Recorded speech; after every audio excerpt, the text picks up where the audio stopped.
తెలంగాణకు నష్టం కలిగించే బనకచెర్ల ప్రాజెక్టును అడ్డుకుంటామని వెల్లడించిన తెలంగాణ కాంగ్రెస్ మంత్రులు.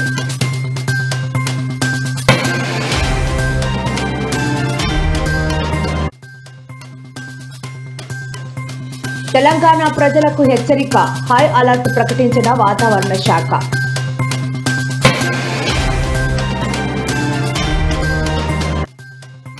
రాహుల్ గాంధీ అరెస్ట్, ఢిల్లీలో హైటెన్షన్, ప్రత్యేక బస్సుల్లో పోలీస్ స్టేషన్కు తరలించిన పోలీసులు.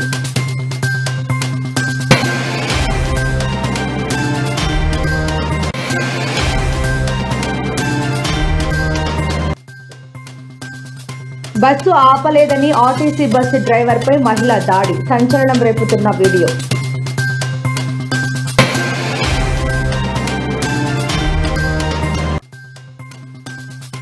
ఏలూరులో దారుణం, కన్న తల్లిని కొడవలితో నరికి చంపిన కొడుకు.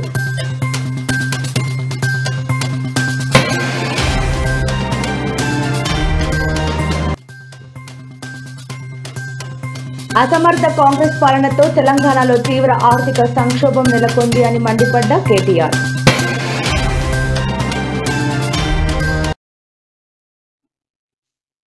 ఈ నెల 14 నుంచి 17 వరకు అన్ని జిల్లాల్లో అతి భారీ వర్షాలు కురిసే అవకాశం ఉందని ఐఎండీ అధికారులు పేర్కొన్నారు. హైదరాబాద్ నగరంలో మరో 2 రోజుల పాటు భారీ వర్షాలు కురిసే ఛాన్స్ ఉంది. తెలంగాణలోని 11 జిల్లాల్లో వాతావరణ శాఖ ఆరెంజ్ అలర్ట్ జారీ చేసింది. ఆదిలాబాద్, కొమరంభీం, ఆసిఫాబాద్, మంచిర్యాల, జగిత్యాల, కరీంనగర్, పెద్దపల్లి, జయశంకర్, భూపాలపల్లి, ములుగు, నల్గొండ, మహబూబాబాద్, యాదాద్రి భువనగిరి, వికారాబాద్, రంగారెడ్డి, హైదరాబాద్, మేడ్చల్, మల్కాజ్గిరి, సంగారెడ్డి, మెదక్, భద్రాద్రి కొత్తగూడెం, ఖమ్మం తదితర జిల్లాల్లో భారీ వర్షాలు పడే అవకాశాలున్నాయని వాతావరణ శాఖ స్పష్టం చేసింది.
అవకాశం ఉన్నట్టుగా మనం ఫోర్కాస్ట్ ఇస్తున్నాం.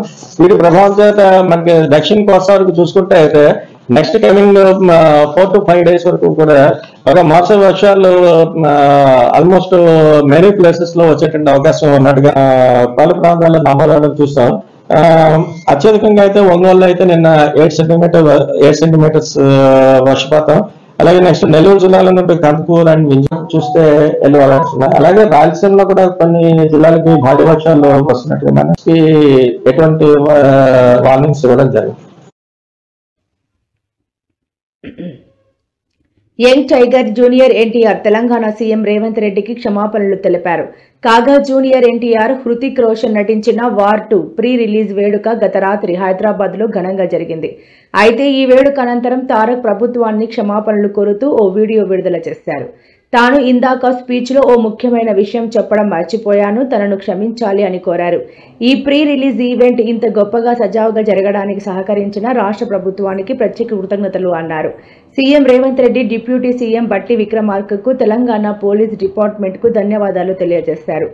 ఎంతో బాధ్యత తీసుకుని తన ఫ్యాన్స్ ఆనందానికి కారణమయ్యారని ప్రభుత్వాన్ని తారక్ కొనియాడారు.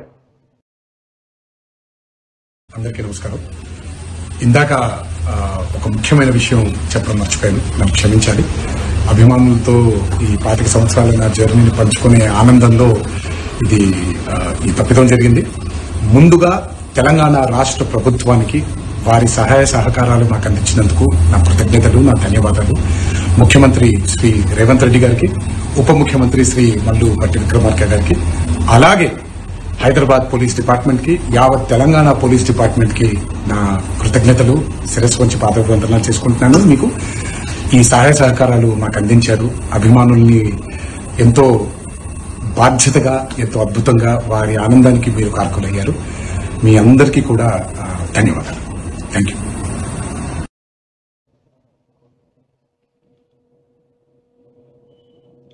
బెట్టింగ్ యాప్స్ ప్రమోషన్ కేసులో కీలక పరిణామం చోటు చేసుకుంది. ఈడీ నోటీసులు అందుకున్న ప్రముఖ సినీ నటుడు దగ్గుబాటి రానా ఇవాళ ఈడీ అధికారుల ఎదుట విచారణకు హాజరయ్యారు.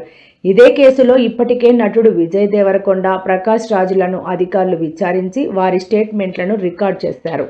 ప్రకాష్ రాజును సుమారు 6 గంటల పాటు, విజయ్ దేవరకొండను 4 గంటల పాటు అధికారులు విచారించారు. ఎల్లుండి ఇదే కేసులో మంచు లక్ష్మి ఈడీ అధికారుల ఎదుట విచారణకు హాజరు కానున్నట్లు తెలుస్తోంది.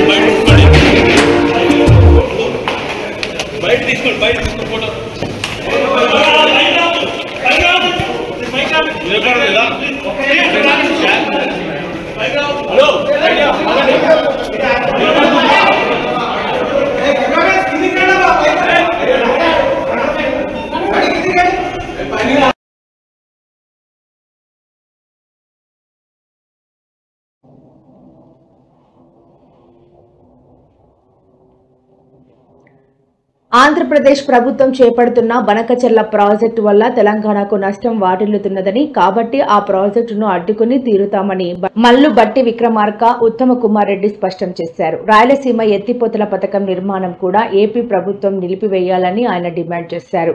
ముఖ్యమంత్రి రేవంత్ రెడ్డి, మంత్రి ఉత్తమ కుమార్ రెడ్డి ఫిర్యాదుతో బనకచెర్ల ప్రాజెక్టు అనుమతులు నిలిచిపోయాయని బట్టి విక్రమార్క తెలిపారు. ఖమ్మం జిల్లా మదిర మండలం వంగవీడు గ్రామ సమీపంలోని వైరా నదిపై 630 కోట్ల రూపాయలతో నిర్మించనున్న జవహర్ ఎత్తిపోతల పథకానికి మంత్రులు సందర్శించి సమీక్షించారు.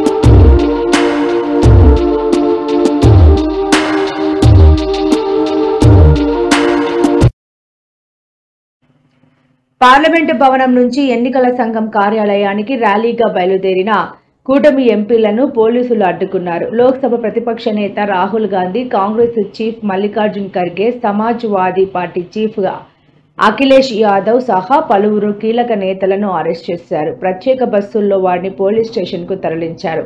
ఈ అరెస్టుల నేపథ్యంలో ఢిల్లీలో హైటెన్షన్ నెలకొంది. పోలీసులు అడ్డుగా పెట్టిన బారికేడ్లు ఎక్కి అవతలకు దూకి రోడ్డుపై బైఠాయించారు.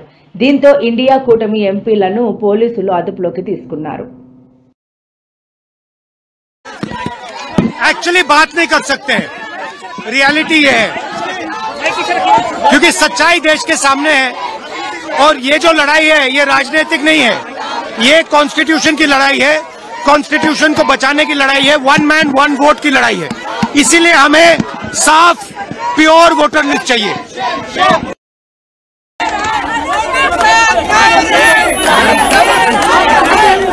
मोदी डरता है, जब मोदी डरता है, पुलिस वाले डरता है।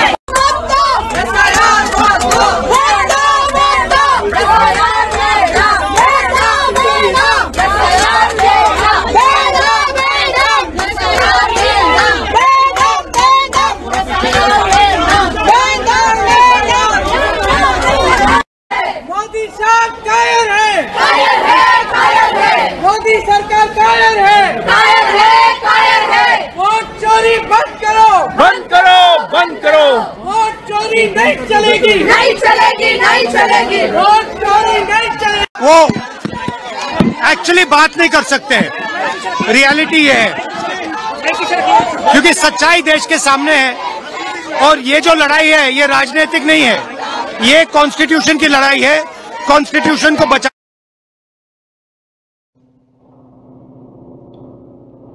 ఏపీలో మహిళలకు ఉచిత బస్సు ప్రయాణం మొదలు కాకముందే పలు ఘటనలు చోటు చేసుకుంటున్నాను.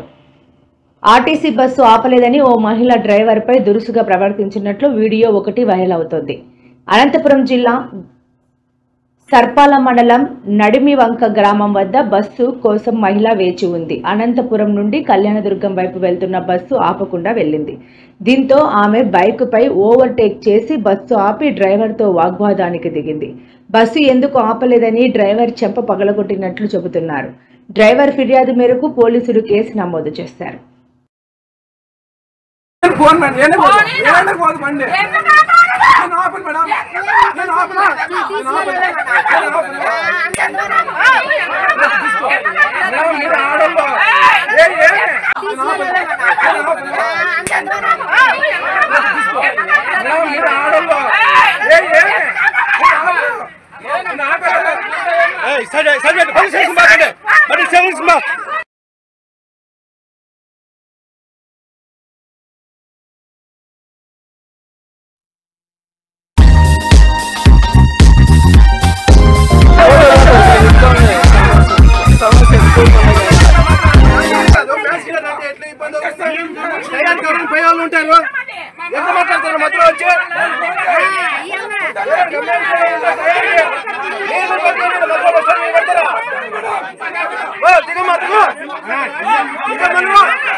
అతనిని నవమాసాలు తన గర్భంలో పెంచింది. పురిటి నొప్పులను పంటి కింద భరించి ఈ లోకానికి పరిచయం చేసింది.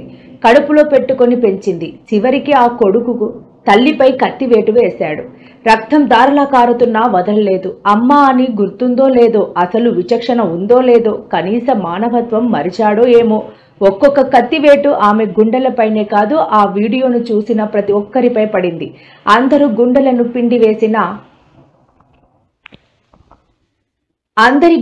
పిండివేసిన ఈ ఘటన నిన్న జరగగా ఈ వీడియో ఇప్పుడు వైరల్ అవుతుంది.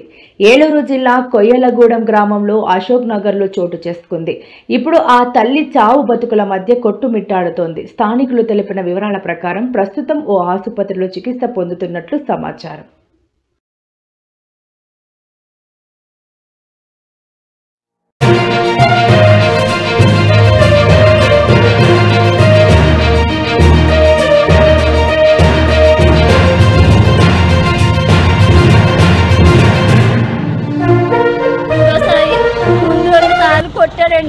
కొట్టినా మేము తోడబుట్టినోడని మేము ఎక్కడా బయట పెట్టుకోలేదు.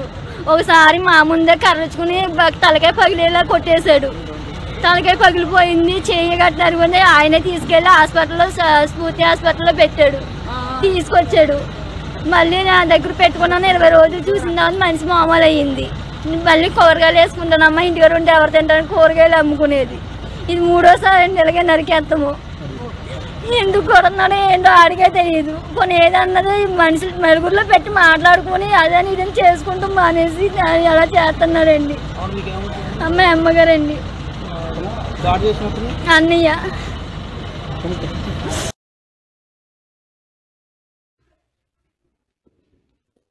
కాగ్ త్రైమాసిక నివేదిక ప్రకారం రాష్ట్ర ఆదాయం బాగా తగ్గింది అని కేటీఆర్ పేర్కొన్నారు. రాష్ట్ర ఆదాయం తగ్గడం ప్రమాద గంటికలను మోగిస్తోంది. కాంగ్రెస్ ప్రభుత్వ వైఫల్యంతో ఆర్థిక రంగం దెబ్బతింటోంది. ఒక్క సంక్షేమ పథకాన్ని అమలు చేయకుండా, ఒక్క ప్రాజెక్టు కట్టకుండా, విద్యార్థులకు మంచి భోజనం పెట్టకుండా అప్పులతో ఏం చేస్తున్నారో ప్రభుత్వం బయటపెట్టాలి. 6 గ్యారెంటీల అమలు సంగతేమో గాని రాష్ట్ర ఆర్థిక వ్యవస్థను మాత్రం కాంగ్రెస్ ప్రభుత్వం గ్యారెంటీగా కథం పట్టించింది అని కేటీఆర్ మండిపడ్డారు. ఎవరు చెప్పారు? ఎవరన్నారా మాట అంటున్న కర్ణాటక రాష్ట్రానికంటే తెలంగాణ రాష్ట్రం ఆదాయం తక్కువ అని? అది తప్పుడు ప్రచారం. అక్కడ ఉన్నాయి 224 అసెంబ్లీలు. అక్కడ ఉన్న జనాభా ఎంత, రాష్ట్రం బడ్జెట్ ఎంత? ఇక్కడ ఉన్న జనాభా ఎంత, ఈ రాష్ట్రం బడ్జెట్ ఎంత? దేశంలోనే అత్యధిక ఆదాయం ఉన్న రాష్ట్రం తెలంగాణ రాష్ట్రం. రుణమాఫీకి డబ్బులు లేవు, రైతు బంధుకు లేవు, డబ్బులు ఎగ్గొట్టినారు ఆల్రెడీ వానాకాలం. పింఛన్ల పెంపు కోసం డబ్బులు లేవు, తులం బంగారం ఇవ్వడానికి డబ్బులు లేవు, మహిళలకి 2500 రూపాయలు ఇచ్చేదానికి లేవు డబ్బులు.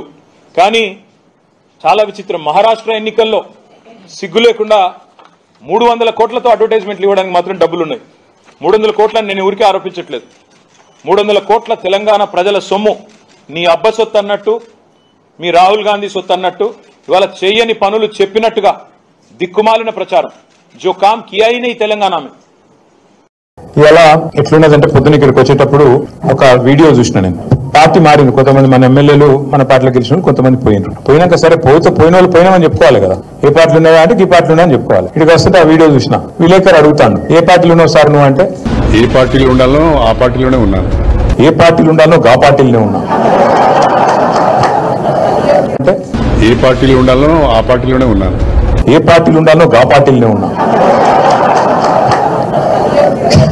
ఇప్పుడు మీకు పిల్లలు ఉంటారు అందరు ఇళ్లలో. పిల్లగాడు బయటకు పోయింది అనుకో, బయటకు పోయినాక కొద్దిగా ఆలస్యమైంది అనుకో, 9:30 10 అవుతుంది, పిల్లగాడు ఇంటికి వస్తాడు, ఫోన్ చేసినావు, యాడున్నారా అంటే నేను యాడుండాను గాడినే ఉన్నాను అనుకో. వాడు ఏమంటావు, నువ్వు దౌడానికి వెళ్ళాడు దంపో, ఇంటికి రాగానే వేస్తావా లేదా, ఏమరా బాగా మాట్లాడుతున్నావు అని. ఈ అతి తెలివితేటలు ఇలా చూస్తున్నాం. కొత్త కొత్త విచిత్రమైన 20 నెలల్లో విచిత్రమైన అనుభవాలు. ఎవరు చెప్పారు?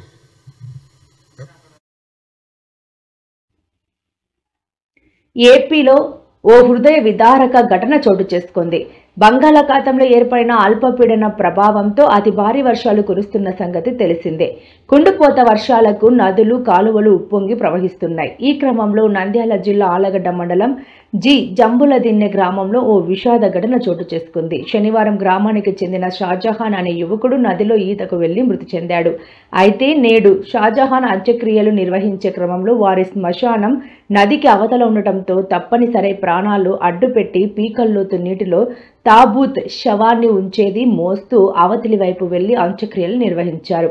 ఈ దీనస్థితికి గ్రామస్తులు కూడా కన్నీళ్లు పెట్టుకున్నారు.